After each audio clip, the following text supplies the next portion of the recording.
السلام عليكم ورحمة الله وبركاته. بسم الله الرحمن الرحيم. الحمد لله والصلاة والسلام على رسول الله. أما بعد. அப்துர் ரஹ்மான் இப்னு Auf ரதியல்லாஹு தஆலா அன்ஹு அவங்கள பற்றி பார்த்து கொண்டிருக்கிறோம். அஷரத்துல் முபஷரா, சொர்க்கத்துக்கு ரசூலுல்லாஹி ஸல்லல்லாஹு அலைஹி வஸல்லம் நன்மாராயம் கூறின ஒரு சஹாபி. அவர்களுடைய இஸ்லாம் எப்படி இருந்துச்சு, அவங்க எப்படி ஷஹாதத்தை ஏற்றுக்கொண்டாங்க, அவங்க எப்படி மக்காவில் வேதனைகளை சந்தித்தாங்க, வேதனைகளை இஸ்லாத்தை ஏற்றுக்கொண்டதன் காரணமாக எப்படி வேதனைகளுக்கு காஃபிர்களுடைய இன்னல்களுக்கு உள்ளாக்கப்பட்டாங்க.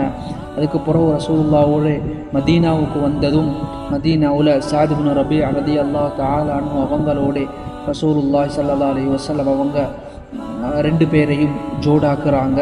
அதுக்கு பிறகு ரசூலுல்லாஹி ஸல்லல்லாஹு அலைஹி வஸல்லம் அவங்க துவா செய்கிறாங்க. அவங்களுடைய திருமணத்தை பற்றி விசாரித்தது, அவங்க மஹரை பற்றி விசாரித்தது, அதுக்கு ஒரு வலிமாவுடைய சுன்னத்தை ரசூலுல்லாஹ் படித்து கொடுத்தது, எல்லா விஷயத்தையும் போன வீடியோவில் பார்த்தோம் நாங்கள். அதனுடைய தொடர்ச்சி சுப்ஹானல்லாஹ், ஜிஹாதுஹு ஃபீ ஸபீலில்லாஹ். அவங்க இப்படி அப்துர் ரஹ்மான் இப்னு அவுஃப் ரலியல்லாஹு தஆலா அன்ஹு அவங்களுடைய ஜிஹாத் இப்படி இருந்துச்சு. சுப்ஹானல்லாஹ், ரசூலுல்லாஹ் கலந்து கொண்ட எல்லா யுத்தத்திலையும் எல்லா போர்களையும் அப்துர் ரஹ்மான் இப்னு அவுஃப் ரலியல்லாஹு தஆலா அன்ஹு அவங்களும் கலந்து கொண்டாங்க. அது பத்ருடைய யுத்தமாக இருக்கட்டும், உஹதுடைய யுத்தமாக இருக்கட்டும், எல்லாத்திலையும் அப்துர் ரஹ்மான் இப்னு அவுஃப் ரலியல்லாஹு தஆலா அன்ஹு அவங்களும் பங்கு கொள்ள தவறாமல் இருக்கல, எல்லாத்துலேயும் பங்கு கொண்டாங்க. அதுலேயும் ரசூலுல்லாஹி ஸல்லல்லாஹு அலைஹி வஸல்லம் பங்கு பற்றின தபூக்குடைய யுத்தம் அப்துர் ரஹ்மான் இப்னு அவுஃப் ரலியல்லாஹு தஆலா அன்ஹுவோட வாழ்க்கையில் மிக முக்கியமான ஒரு நிகழ்வு அந்த யுத்தத்தில் நடந்துச்சு. அதுதான் என்னன்னு சொன்னால், தபூக்குடைய யுத்தத்துக்கு பைத்து கொண்டிருக்கிறாங்க. பைத்து ரசூலுல்லாஹி ஸல்லல்லாஹு அலைஹி வஸல்லம் தொழுகையை நிறைவேற்றுவதற்காக வேண்டி ரசூலுல்லாஹ் தொழுகையை நிறைவேற்றுவோம்னு கட்டளையிடுறாங்க. எல்லாரும் தொழுகைக்காக தயாராகுறாங்க. ரசூலுல்லாஹி ஸல்லல்லாஹு அலைஹி வஸல்லம் சொல்லிட்டு உது செய்கிறதுக்காக அப்படியே கொஞ்சம் தூரம் இவங்களை விட்டும் கொஞ்சம் தூரம் போகிறாங்க. எல்லாரும் நினைக்கிறாங்க ரசூலுல்லாஹி ஸல்லல்லாஹு அலைஹி வஸல்லம் தொழுதுட்டாங்க போல, நாங்கள் தான் தொழல்ல போலேன்னு சொல்லி அந்த இடத்துல இமாம செய்கிறதுக்காக வேண்டி அப்துர் ரஹ்மான் இப்னு அவுஃப் ரலியல்லாஹு தஆலா அன்ஹு அவங்கள முற்படுத்துகிறாங்க. பொதுவாகவே ரசூலுல்லாஹ் தன்னுடைய வாழ்க்கையில் தொடர்ச்சியாக செஞ்ச அமல்களில் ஒன்று தான் இமாமத்துன்னு சொல்கிறது. ரசூலுல்லாஹ் இருக்கும் பொழுது இந்த சஹாபாக்கள் இமாமத் செய்யவும் மாட்டார்கள், ரசூலுல்லாஹி ஸல்லல்லாஹு அலைஹி வஸல்லம் யாருக்கும் கொடுக்கவும் மாட்டார்கள். அப்போ அப்துர் ரஹ்மான் இப்னு அவுஃப் ரலியல்லாஹு எல்லாரும் நினைக்கிறாங்க ரசூலுல்லாஹ் தொழுதுட்டாங்கன்னு சொல்லி அப்துர் ரஹ்மான் இப்னு அவுஃப் ரலியல்லாஹு தஆலா அவங்களை முற்படுத்துகிறாங்க. அவங்களும் தொழுகிறாங்க. பின்னால் ரசூலுல்லாஹ் உது செஞ்சு கொண்டு வந்தால் இமாம் ஜமாத் நடக்குது. ரசூலுல்லாஹ் பைத்து கலந்து கொள்கிறாங்க. அப்துர் ரஹ்மான் இப்னு அவுஃப் ரலியல்லாஹு தஆலா சலாம் கொடுத்தோடனே பின்னால் ரசூலுல்லாஹ் தொழுது கொண்டு இருக்கிறாங்க. திடுக்கிடுறாங்க.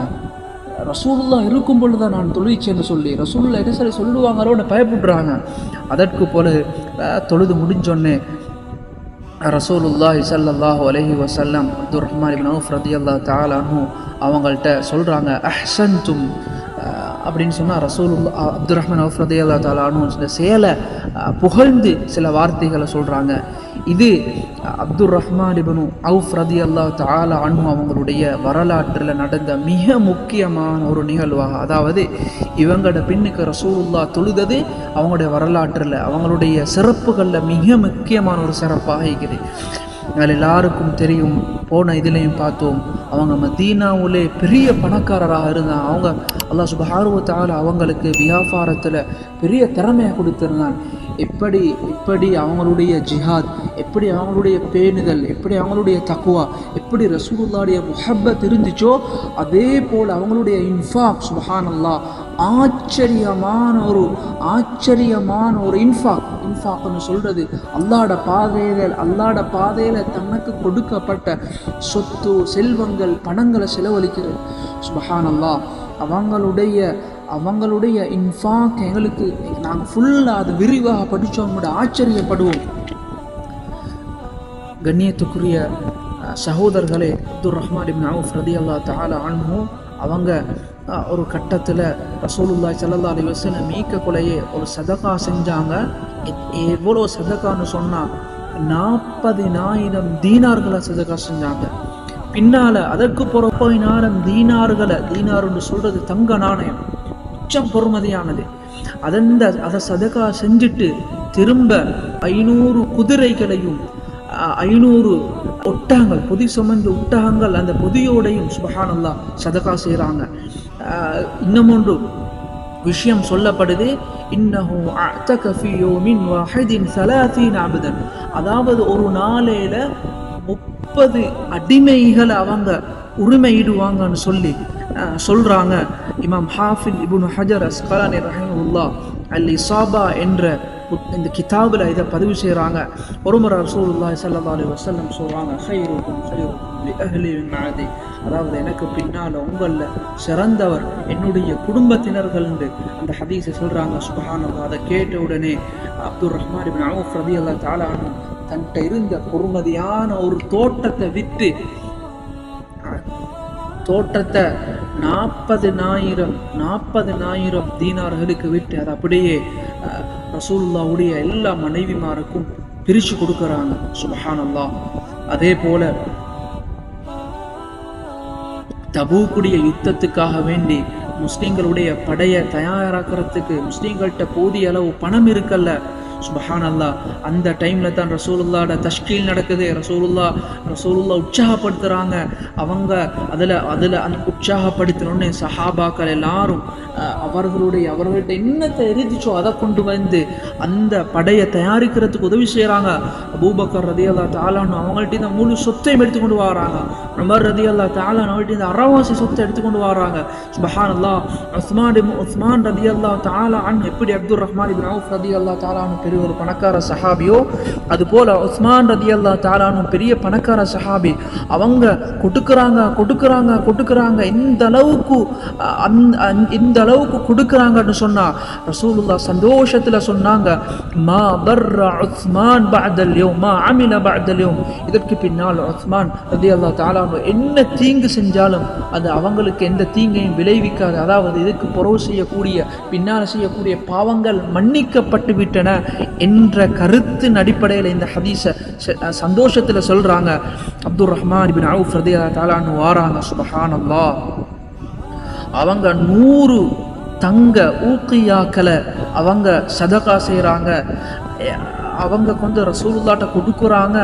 மக்கள் எல்லாம் பார்த்து, இப்படியும் கொடை கொடுக்கக்கூடிய மனிதர்கள் உலகத்தில் இருக்கிறாங்களேன்னு சொல்லி ஆச்சரியப்படுறாங்க. அதே போல இந்த அளவுக்கு ஒரு நாள் ஆயிஷா ரலியல்லாஹு தஆலா அன்ஹா அவங்க ரூம்ல ஈக்கிறாங்க, அவங்களுடைய அறையில ஈக்கக்கூடிய நேரத்தில் திடீரென்று ஒரு பெரிய சத்தம் கேட்குது. நினைக்கிறாங்க மதீனால பூகம்பம் வந்துட்டோ தெரியான்னு சொல்லி. அதற்கு பிறகு சொல்லப்படுது, இல்லை பூகம்பம் வரல, பூமி அதிர்ச்சி வரல. என்னான்னு சொன்னா அப்துர் ரஹ்மான் இப்னு அவுஃப் ரலியல்லாஹு தஆலா அன்ஹு அவங்களுடைய யமன்லிருந்து ஷாம்லிருந்து வரக்கூடிய 900 ஒட்டகங்கள் 900 ஒட்டகங்கள் பொதியோடு வந்து கொண்டிருக்குது. அதுதான் அந்த சத்தம் தான் கேட்குதுன்னு சொல்லி ஆயிஷா ரலியல்லாஹு தஆலா அன்ஹு அவங்க சொல்றாங்க, பணத்தை கொண்டு அவருடைய பணத்தை கொண்டு சொருக்கம் செல்லக்கூடிய ஒரு சஹாபியை பார்க்கறான்னு சொன்னா நீங்க அப்துர் ரஹ்மான் இப்னு அவுஃப் ரலியல்லாஹு தஆலா அன்ஹு அவங்கள பார்த்துக்கோங்கன்னு சொல்றாங்க. சுப்ஹானல்லாஹ். அந்த அளவுக்கு கொடுக்கக்கூடியவராக இருந்தாங்க. அதே போல கண்ணியத்துக்குரிய சகோதரர்கள், அவர்களுக்கு பணம் இருந்தது போல அவருடைய வாழ்க்கையில ஜுஹூதும் இருந்துச்சு, உலகத்தை விட்டும் பற்றற்ற தன்மையும் இருந்துச்சு. அவங்க நோன்பு பிடிப்பாங்க, சுன்னத்தான நோன்புகளை பிடிப்பாங்க. நோன்பு திறக்கக்கூடிய நேரத்தில் அவங்க பெரிய பணக்கார சஹாபி, நிறைய உணவுகள் அவர்களுக்கு முன்னால், விதவிதமான உணவுகள் அவர்களுக்கு முன்னால் கொண்டு வந்து வைத்து அவங்க நோன்பு திறக்கக்கூடிய நேரத்தில் அந்த உணவை சாப்பிடுவதற்கு நெருங்கக்கூடிய நேரத்தில் சுப்ஹானல்லாஹ் சஹாபாக்கள் பட்ட தியாகம் நினைவு வரும். மஸ்இப் இப்னு உமைர் ரலியல்லாஹு தஆலா அவங்களை பற்றி சொல்லுவாங்க, அவங்க பெரிய பணக்கார சஹாபியாக இருந்தார். கடைசியில் இஸ்லாத்துக்கு வந்த உடனே அவங்களோட உம்மவா போட்டு மிரட்டுறாங்க. அதனால் 7 சஹாபியாக மாறுறாரு. கடைசியில் அவர் யுத்தத்தில் ஷஹீதாக்கப்பட்ட நேரத்தில் அவருடைய ஜனாசாவை கஃபன் செய்கிறதுக்கு கஃபன் துணி தலையை மூடினா கால் துறக்கும், கால் துறந்தா காலை மூடினா தலை துறக்கும், இந்த அளவுக்கு இருந்துச்சு. கடைசியில் இலை கொலையால் வச்சு கஃன் செய்யப்படுது. இதை சொல்லிட்டு அழுவாங்க. அழுதுட்டு அவங்க இஃப்தார் ஒழுங்காக செய்ய மாட்டாங்க என்பதாக தாரீகுடைய உலமாக்கள், வரலாற்று ஆசிரியர்கள் இவங்களுடைய ஜுஹூதை எழுதுறாங்க. அதே போல பேணுதல் இருந்துச்சு. உஸ்மான் ரலியல்லாஹு தஆலா அன்ஹு அவங்க ஒரு மனிதரை கூப்பிடுறாங்க. அவருடைய பேர் ஹும்ரான் என்று சொல்றாங்க. ஹும்ரான் என்று எழுதப்படுது. அவர்கிட்ட கூப்பிட்டு சொல்றாங்க, நீங்க அடுத்த ஹலீஃபாவாக அப்துர் ரஹ்மான் இப்னு அவுஃப் ரலியல்லாஹு தஆலா அவங்க தான் வரணும் என்று சொல்லி அவர்கிட்ட இந்த செய்தியை, இந்த பஷாரத்தை, நன்மாராயத்தை வைத்து எத்தி வைங்க கொண்டு அந்த எழுதி கொடுக்குறாங்க. அப்போ அந்த ஹும்ரான் என்று சொல்லக்கூடிய மனிதர் அப்துர் ரஹ்மான் இப்னு அவுஃப் ரலியல்லாஹு தஆலா அன்ஹு அவங்கள்ட்ட வந்து உங்களுக்கு நான் நன்மாராயம் கொண்டு வந்திருக்கிறேன் சொல்கிறாங்க. என்ன நன்மாராயம் சொல்கிறாங்க? உஸ்மான் இப்னு அஃபான் ரலியல்லாஹு தஆலா அன்ஹு அவங்க எனக்கு பின்னால் நீங்கள் தான் ஹலீஃபா வரணும் உண்டு எழுதிக்கிறாங்க, அதைத்தான் கொண்டு வந்திருக்கிறேன். சுப்ஹானல்லாஹ். இதை பார்த்தோன்னே டென்ஷன் ஆகுறாங்க. அவங்க ஒரு ஜாதி ஆகுறாங்க. அல்லாட்ட அழுது கேட்குறாங்க, யா அல்லாஹ், உஸ்மான் ரலியல்லாஹு தஆலா அன்ஹு இப்படி ஒரு முடிவை செஞ்சுக்கிறாரு, நீ அதற்கு முன்னால் இது பெரிய ஒரு பொறுப்பு, எனக்கு ஒன்றும் தெரியாண்டதை உனக்கு தெரியும், நான் இதுக்கு தகுதியில்லாண்டதை உனக்கு தெரியும்னு சொல்லி அவருடைய ஏழாமை அல்லாட்ட முறையிட்டு சொல்கிறாங்க, இதற்கு முன்னால் நீ என்ன எடுத்துடுன்னு சொல்லி அல்லாட்ட துவா கேட்குறாங்க. அல்லாஹ் சுப்ஹானஹு வ தஆலா அவருடைய துவாவை ஏற்றுக்கொண்டு அந்த துவா கேட்டு 6 மாதம் கூட ஆகல. சுப்ஹானல்லாஹ். அவங்களுடைய ரூஹ் அல்லாஹ் அவன் பக்கம் எடுத்துக்கொள்கிறான். இவர்களுடைய மௌத்தும் இப்படித்தான் அமைஞ்சிச்சு. கடைசியில் அவர்களுடைய அழகான நல்ல பேணுதலான பற்றற்ற, அதே போல் நல்ல அஹ்லாக்குள்ள, நல்ல கொடுக்கக்கூடிய கொடையுள்ள, நல்ல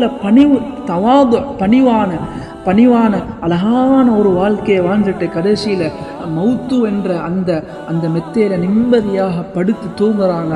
சுப்ஹானல்லாஹ். கண்ணியத்துக்குரிய சகோதரர்களே, அல்லாஹ் சுப்ஹானஹு வ தஆலா இந்த சஹாபாக்களோட வாழ்க்கையிலிருந்து எங்களுக்கும் படிப்பினைகளை தந்து எப்படி இந்த சஹாபாக்கள் அல்லாஹ் பொருந்தி கொண்டானோ அதுபோல என்னையும் உங்களையும் அல்லாஹ் பொருந்தி கொள்வானாக. அல்லாஹ் சுப்ஹானஹு வ தஆலா இந்த சஹாபாக்களோட வாழ்க்கையிலிருந்து எங்களுக்கும் நிறைய படிப்பினைகள் அல்லாஹ் ஆக்குவானாக. ஜஸாக்குமுல்லாஹு கைரன். வ ஆகிரு தஅவானா அல்ஹம்துலில்லாஹி ரப்பில் ஆலமீன்.